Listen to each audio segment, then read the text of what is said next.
자, 이번 시간에는 화학계의 가장 위대한 발명품 주기율표, 이 주기율표가 어떤 과정을 통해서 나왔는지 한번 살펴보고, 그리고 주기율표에서 얻을 수 있는 규칙성, 주기성에 관한 이야기를 하겠습니다. 그래서 주기율표와 주기성, 화학의 세계로 갑시다. 제목 볼까? 제목, 원소의 주기적 성질. 뭘 준다는 얘긴가? 원소가 우리가 몇 가지? 118가지 있지? 주기율표하고 그리고 주기성. 주기율표에 어떤 규칙성이 있는가?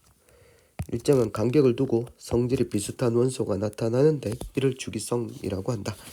그러니까 먼저 주기율표, 피리아딕 테이블, 주기율표가 어떻게 나왔는지 한번 살펴보도록 하겠습니다. 원소를 뭐 하려고 시작했던 데다 분류 한번 해보자 말이야. 어떤 기준에 따라서 원소를 기준을 잡고 원소를 분류하는 작업이다 라고 보시면 되겠습니다. 자, 맨 첫 번째 순서는 이렇게 된다. 이름 데베라이너, 류렌즈, 멘델레프, 그리고 모즐리. 요 사람 주목하시면 되겠지. 그리고 현대적인 주기율표는 모즐리 주기율표를 사용하고 있다. 자, 어떤 건지 한번 볼까? 데베라이너는 당시에 원소를 화학적 성질이 비슷한 것들을 3개씩 묶었어요. 칼슘, 스트론튬, 바륨. 얘들 2족 원소들이네. 3개씩 모았어요. 칼슘, 스트론튬, 바륨. 자, 여기서 요렇게 해놓고 보니까 가운데 있잖아요. 얘가 가운데 있잖아. 얘가 아마 20번이고 그 다음 얘는 18을 더하면 38번, 얘도 18을 더하면 아마 18 더하면 56번 이 정도 되겠지. 얘들은 가운데 있는 스트론튬의 원자량이 칼슘하고 바륨의 평균값 정도 된다. 이런 특징이 있었어요. 3개를 분류해 보니까 얘는 리튬, 나트륨, 칼륨 3번, 11번, 19번. 얘도 세쌍원소에 해당된다. 세쌍원소설. 됐지? 얘도 나트륨의 평균 원자량 이 리튬하고 칼륨을 2분의 1 한 거, 합쳐서 2분의 1 한 거. 그리고 염소, 브로민, 아요딘 17번. 18을 더하면 35번, 18을 더하면 53번. 요렇게 세상원소설입니다.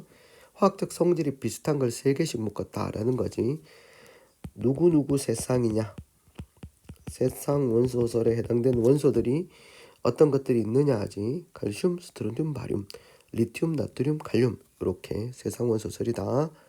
그 다음 번 옥타브설, 류렌즈 옥타브설, 도레미파 솔라시도 8카, 지나면 또 도가 나온다. 그래서 원자량 순서대로 배열했을 때 원자량이라고 하는 것은 우리가 원자의 상대적 질량 순으로 나열했을 때 8번째마다 화학적 성질이 비슷하다 해서 옥타브설이다. 웃음거리가 되었다. 그 다음번에 멘델레프, 당시 63종의 원소를 기준 한번 봐봐. 기준 원자량이죠. 원자량 순서대로 나열했다. 원자량 순서대로 나열했는데 여기 보시면 이 사람이 최초로 표를 만든 사람이야. 그러니까 어떤 일을 하든지 표를 내야 되겠지.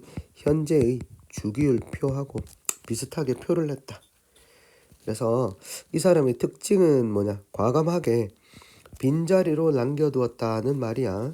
빈자리를 남겨두었다. 왜냐하면 성질이 규칙적으로 계속해서 반복이 되니까. 그래서 일정한 간격을 두고 성질이 규칙적으로 바뀌니까 그걸 이용해서 뭘 해뒀다? 빈자리를 남겨두고 그 원소의 성질을 예측했다. 근데 실제 나중에 발견이 되었다라는 거지. 발견이 되었다. 자, 이게 주기율표의 위대한 점이야. 멘델레예프 주기율표. 과감하게 빈자리를 남겨두었다. 원자량 순서대로 나열하고 세로줄을 화학적 성질이 비슷한 원소가 오도록 배열하고 그리고 그 자리에 맞지 않는 원소는 과감하게 남겨두고 주변에 있는 원소들을 이용해서 성질을 예측했는데 잘 맞아 들어간 원소가 나중에 발견이 되었다. 그런 뜻이야. 점쟁이죠, 점쟁이. 멘델레예프입니다. 멘델레프. 러시아 유명한 화학자가 되겠습니다. 이거나 그러게 멘델레프가 노벨상을 수상하지 못했지. F2 분리한 프랑스의 무화상에게 1906년인 것 같아요. 1906년도에 노벨상을 빼앗겼습니다. 그리고 1907년도에 돌아가셨지. 그래서 못 받았다. 멘델레프. 자, 멘델레프 다음에 현대 주기율표라고 하는 것은 우리가 모즐리가 뭘 이용해서 X선을 이용한 실험에서 뭐하고도 관계가 있다. 주기율표는 원자 번호, 즉 양성자 순서대로 나열하고 이를 원자 번호라고 칭하고 원자 번호 순서대로 나열하니까 좀 더 맞다. 그래서 주기율표, 멘델레프의 주기율표에서 맞지 않는 부분을 바로 잡았다라고 볼 수 있습니다. 그래서 현대적 주기율표는 즉 양성자 순서대로 나열한 모즐리의 주기율표를 사용하고 있다. 요 정도 하시면 되겠지. 맨 처음 표를 낸 사람이 멘델레프, 그리고 조금 수정한 사람이 모즐리가 되겠습니다. 자, 어차피 멘델레프는 원자량 순서대로 나열했는데 원자량이라고 하는 게 어차피 뭐하고 관계 있노? 우리가 상대적 질량하고 관계 있지. 이게 상대적 질량이고 원자의 상대적 질량이라고 하는 것은 뭐하고 관계 있노? 땡땡땡. 질량수하고 관계 있고 맞지? 질량수라고 하는 것은 원자의 양성자 수 플러스 중성자 수 이렇게 되니까 결국은 여기서 질량이라고 하는 게 양성자 수하고도 관계 있지만 중성자 수 때문에 질량 순서하고 그리고 양성자 수하고 조금 바뀔 수가 있지. 그런 부분까지 수정해서 모즐리가 이제 원자 번호 순서하고 관계 있다. 이렇게 이야기한 거야. 그러면 우리 여기서 뭘 알아둬야 되겠습니까? 수업 시간에 내가 뭘 알아두라 했었어요? 세상 원소의 세상, 그리고 멘델레프 주기율표의 특징, 그 당시 발견되지 않은 원소의 성질까지도 예측하고 원자량 순서대로 나열했다. 그리고 현대적 주기율표는 원자 번호 순서대로 사용하고 있다. 이 정도 알면 되겠지. 다음 원소의 주기적 성질, 즉 주기적 성질 뭘 설명하기 위해서 규칙적으로 변하는 주기성을 설명하기 위해서 어떤 모형을 사용한다? 현대적 모형을 사용하지 않고 누굴 사용한다? 보호 모형을 사용해서 설명한다. 와, 보호 모형이 설명하는데 좀 더 쉽다는 말이겠지. 보호 모형 어떻게 그려? 예를 들어서 탄소의 보호 모형 어떻게 그리노? 선생님 원자 번호를 6번 이렇게 알려주겠지. 그럼 안쪽에 뭘 쓰고 빨간 게 이게 원자 핵 속에 양성자가 6개 있다는 말이지. 그럼 6 플러스를 쓰지. 이렇게 6 플러스를 쓰고 동글베이 치고 이게 원자 핵이지. 원자 핵의 실제 크기에 비해서 조금 크게 그렸지만 이게 원자 핵. 그 다음 뭘 그려야? 첫 번째 궤도를 그리지. 첫 번째 궤도는 전자 2개. 그리고 두 번째 궤도를 그려서 전자 몇 개를 넣으면 되나? 하나, 둘, 셋, 4개. 이렇게 넣게 되면 이게 무슨 모형이야? 탄소 원자 모형이지. 누구의? 보의 탄소 원자 모형이다 라고 볼 수 있어요. 첫 번째 껍질이지. 첫 번째 껍질에 2개. 두 번째 껍질에 몇 개 들어가노? 8개. 이렇게 들어가지. 이렇게 그려놓을 수가 있다는 것이요. 자, 이제 본격적으로 주기성에는 어떤 것들이 있는지 한번 살펴보도록 할까요? 자, 맨 첫 번째 나오는 게 유효핵 전하입니다. 유효핵 전하. 자, 원자는 뭐하고 뭐로 돼 있어? 원자 핵과 뭐로 돼 있어요? 전자로 이루어져 있지. 원자 핵에는 뭐 있지? 양성자와 그리고 중성자가 있지. 여기서 전하를 띄고 있는 입자는 뭐야? 전하. 양성자가 무슨 전하를 띄고 있어요? 플러스 전하를 띄고 있지. 그럼 유효핵 전하라고 하는 것은 무슨 전하란 말이야? 플러스 전하라고 하는 말이야. 유효핵 전하하고 원자 반지름, 즉 원자의 크기, 그리고 이온 에너지, 요것들에 대해서 살펴본다. 뒤에 가보면 또 뭐도 나온다. 전기 음성도, 뭐 원자가, 전자수, 이런 것들도 뭘 가지고 있는 것들이다. 규칙적으로 변하는 주기성을 가지고 있다는 걸 알게 될 거야. 첫 번째, 유효핵전하. 유효핵전하가 뭐냐 그러면 전자는 마이너스 전하를 띄고 있잖아. 전자가 실제 느끼는 핵전하는 뭐야? 플러스 전하를 띄고 있지. 어떤 힘이 작용하겠노? 오케이. 무슨 힘? 정전기적 인력이 작용하겠지. 요 정전기적 인력. 실제 전자가 핵으로부터 얼마만큼의 인력을 받고 있는가를 이제 뭐야?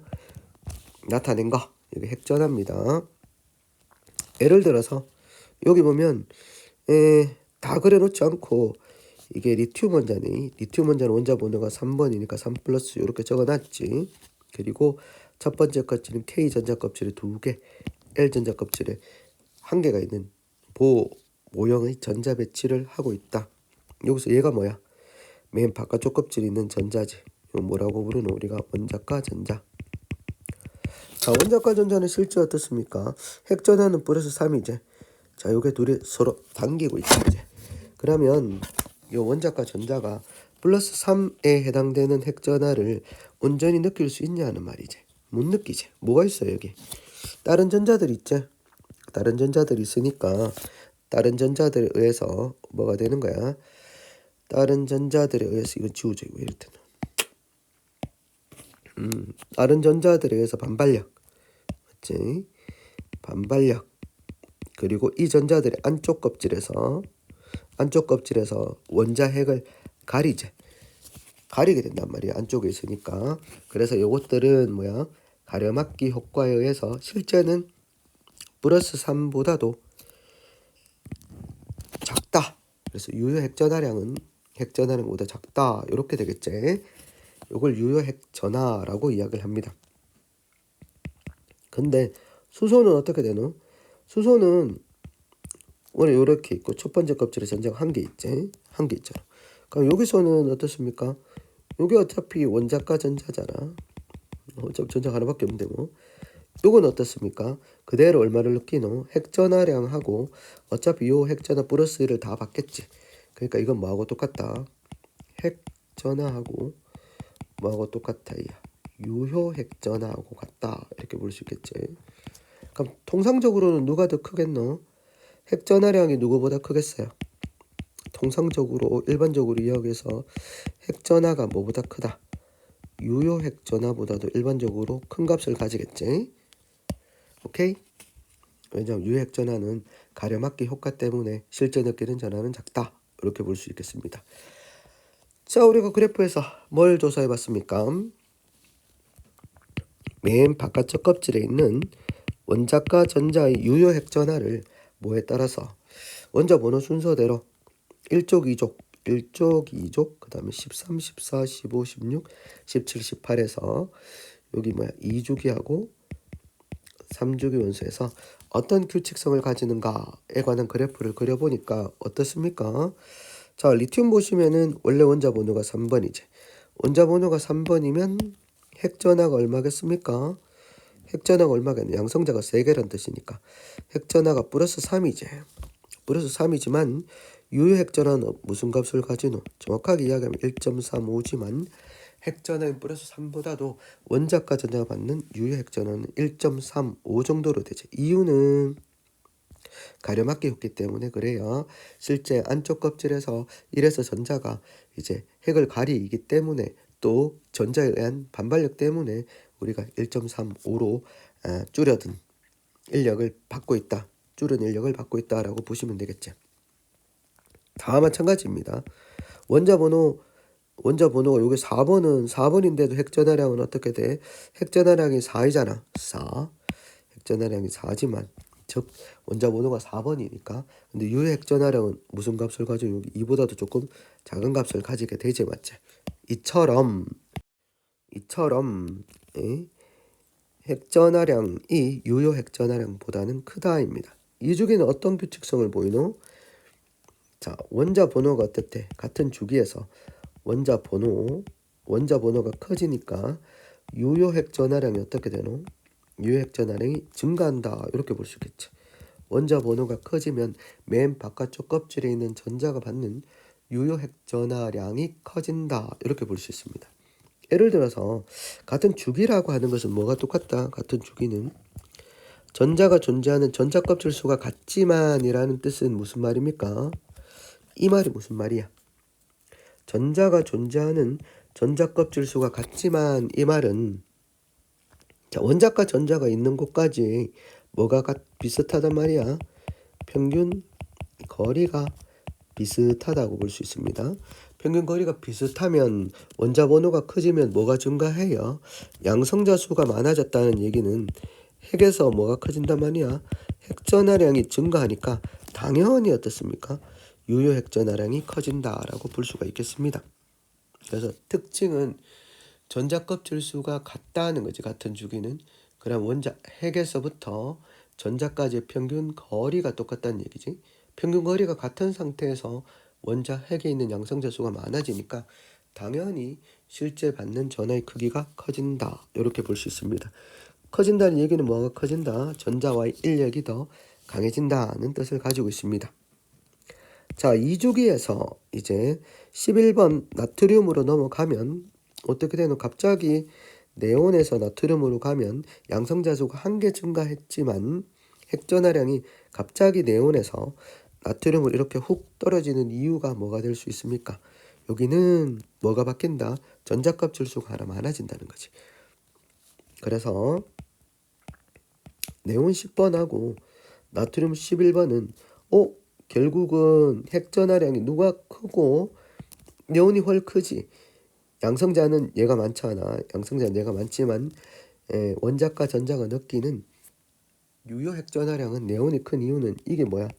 전자 껍질 수가 어떻게 된다? 전자 껍질 수가 많아지지. 전자 껍질 수가 많아지면 핵에서부터 평균 거리가 늘어나니까 당연히 인력이 감소한다, 이렇게 볼 수가 있겠습니다. 이해되겠어요? 자, 그래서 시험에는 어떤 것들이 출제되는가? 2주기에 있는 NOF 그리고 3주기에 있는 NAMG, 요렇게 2주기 맨 끝에 있는 얘들이 NAMG보다 뭐가 크다? 유효 핵전하량이 크다. 이건 뭘로 설명할 수 있겠습니까? 전자 껍질 수가 더 큰 영향을 미친다라고 볼 수 있겠죠. 전자 껍질 수가 영향을 미친다는 얘기는 뭐야? 평균 거리제. 거리가 훨씬 커진다는 뜻이야. 그래서 NOF는 전자 껍질 수가 2개, NAMG는 전자 껍질 수가 3개지.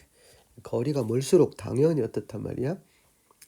원자과 전자가 느끼는 핵에 대한 영향력이 더 멀어진다, 작아진다, 이렇게 볼 수 있겠지.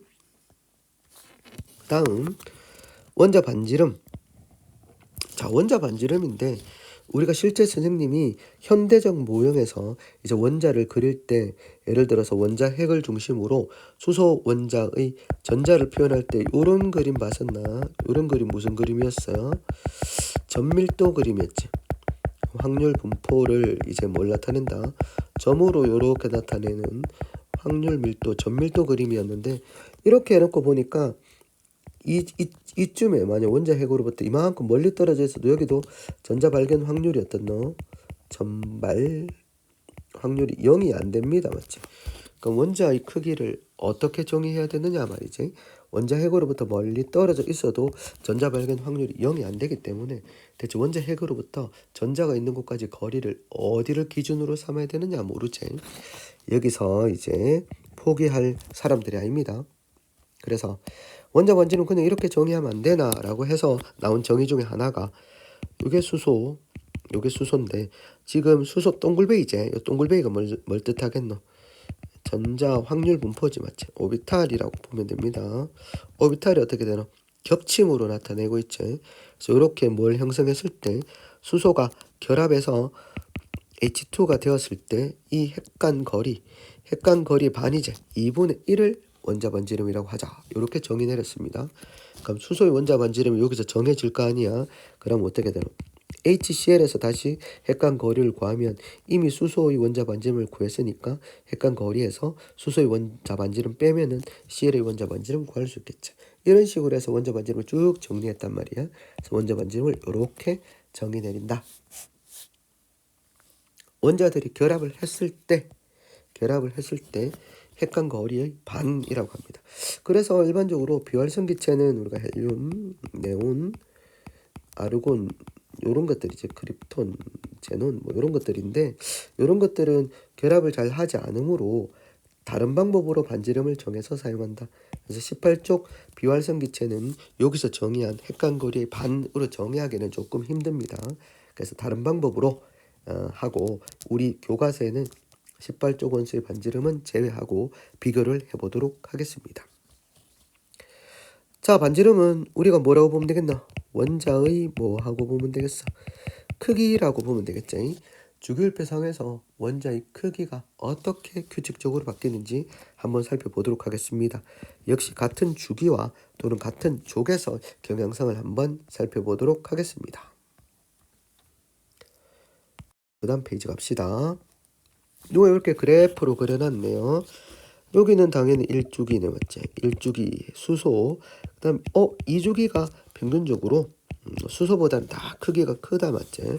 수소보다는 크기가 큰데 리튬이 조금 예외적으로 좀 많이 큽니다, 맞지? 리튬이 크고 점점 크기가 어떻게 된다?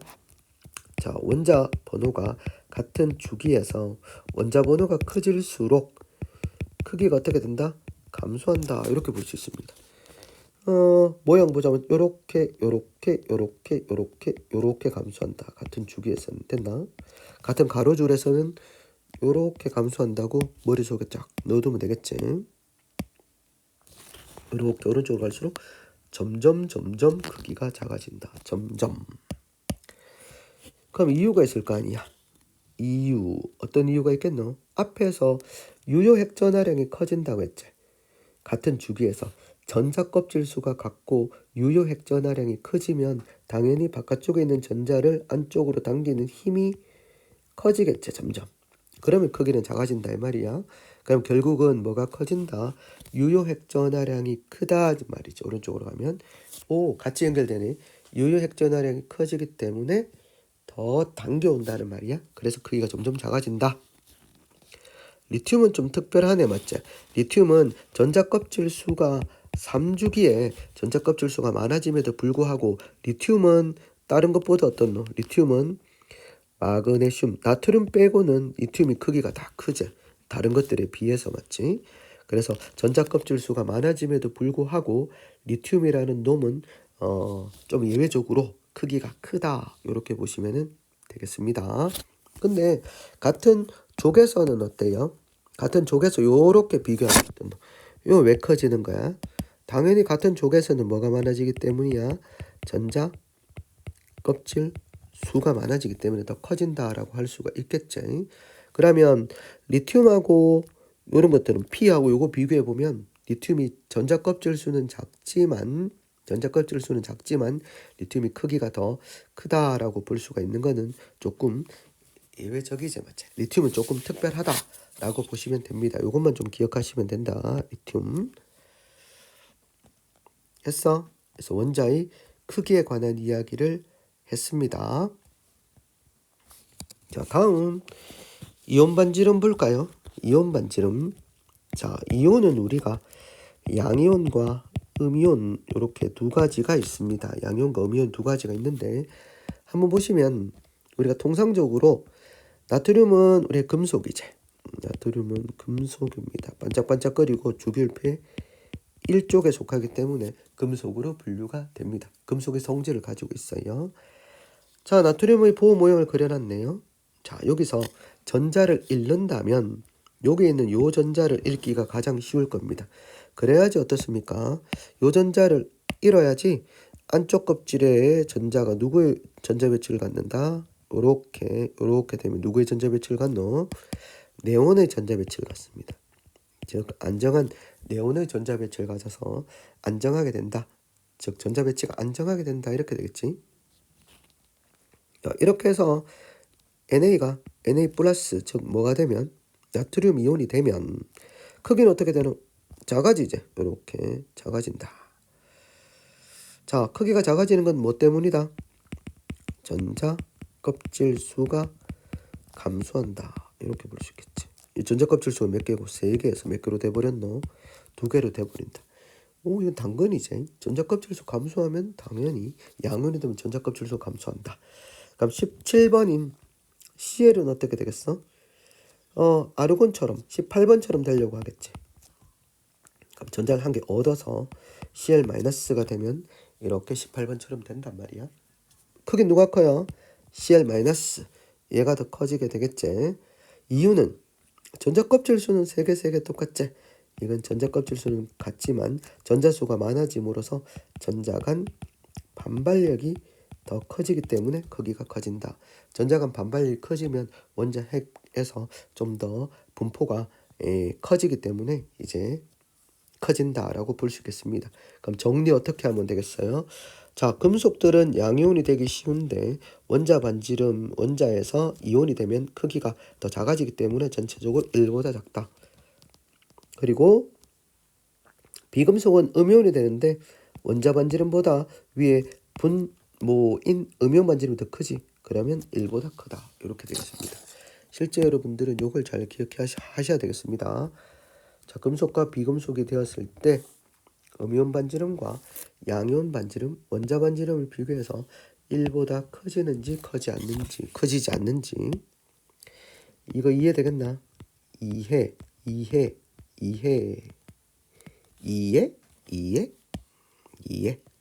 됐어.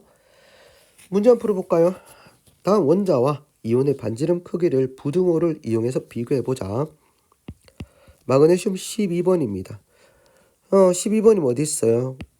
주기율 288, 18, 32, 31했지. 맨 위에 줄, 두 번째 줄, 세 번째 줄, 3주기, 4주기, 5주기, 6주기, 7주기. 12번은 어디 있겠노? 2주기까지 하면 10번. 여기 있겠네, 맞지? 3주기 있습니다. 칼슘은 뭐야? 20번이야. 20번이 몇 번째 줄? 네 번째 줄이 있네. 네 번째 줄인데 차이가 얼마나요? 마그네슘, 칼슘 8번 차이 나네. 그러면 같은 족이제, 같은 족 원소입니다. 10번처럼 되려고 하네. 전자를 2개 잘 잃는다, 맞지? 그럼 얘들은 크기는 어떻게 돼요? 칼슘이 크지. 이유는 같은 족에서는 전자 껍질 수가 몇 개야? 전자 껍질 수. 마그네슘은 3주기잖아. 3개. 칼슘은 4주기니까 4개. 전자 껍질 수가 많으니까 칼슘이 더 크다. 이렇게 이야기하는 거지. 그 다음 이제 2번.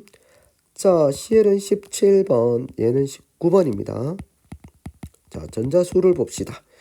자, 17에서 하나를 더 얻어왔네. 18번 아르곤과 같은 전자 배치, 얘도 18번입니다. 그러면 전자 껍질 수는 어떻게 돼? 전자 수가 18개니까 전자 껍질 수는 288. 그러니까 전자 껍질 수는 3개. 전자 껍질 수가 같네. 전자 껍질 수가 같다. 양성자 수가 얘가 17개. 얘가 뭐야? 원자 번호가 양성자 수가 19개. 자, 전자 껍질 수가 똑같단 말이야. 전자 수가 똑같으니까 당근 어떻게 됩니까? 전자수, 전자 간 반발력이나 전자 껍질로 설명할 수 없고 양성자 수가 17이니까 당연히 덜 땡기겠지. 그럼 뭐야? CL이 더 크다. 이렇게 볼 수 있겠지. 이렇게 전자수가 같은 이온들을 무슨 이온을 관계? 등전자 이온이라고 한다. 됐지? 등전자 이온이라고 한다. 자, 등전자 이온 한 가지 표시를 해 줘볼까? 자, N 7번 3-10번처럼 산소 8번 2- F 9번 마이너스 Na 플러스 11번 Mg 2 플러스 12번 얘 등전자 이온이지. 다 전자수가 몇 개고? 10개 전자수. 양성자 수는 7개, 8개, 9개, 11개, 12개. 누가 제일 잘 땡기겠노? 전자수 똑같으니까 전자수가 10개로 똑같다는 얘기는 뭐야? 전자 껍질 수가 똑같단 말이지. 전자 껍질 수가 2개. 그러면 양성자 수가 많을수록 잘 땡기겠네. 그래서 부등호 순서는 이렇게 된다. 이렇게 되겠지. 이게 됨 얘들 등전자 이온입니다. 자, 3주기의 등전자 이온 몇 개 해줄까? 뭐 있노? P 15번, S 16번, 그 다음에 CL 17번, 그 다음 K 19번, CA 20번. 요거 가지고도 한번 해봐 보래. 연습, practice. 오케이. 됐습니까? 고마 아까 너무 길게 하는 거 아이가? 그 다음으로 살짝 넘어가 볼까? 자, 요거는 내다 알았지? 요건 내다. 자, 오늘 뭐 했는지 살펴봐. 오늘 한 것 중에서 뭐 주기율표가 어떻게 해서 나왔나, 주기율표의 변천 한번 봤지. 그 중에서 세쌍원소설 하고 멘델레프 주기율표 살펴보고, 그리고 우리가 주기성 설명할 때 무슨 모형을 이용한다, 부호 모형 사용하니까 부호 모형 잘 그릴 수 있어야 되고, 다음 주기성 2개 배웠지. 규칙적으로 바뀌는 거 뭐 배웠지? 2가지 한번 이야기해 보렴. 맨 첫 번째 유효핵전화 맞지? 유효핵전화하고 뭐야? 원자 반지름 배웠지. 그다음 원자 반지름하고 같이 배운 게 뭐야? 이온 반지름. 이온 반지름에서는 등전자 이온까지 살펴보셨습니다. 자, 오늘 이런 것들을 살펴봤다. 다음 시간에 이온화 에너지부터 한번 살펴보도록 하겠습니다. See you tomorrow. Goodbye.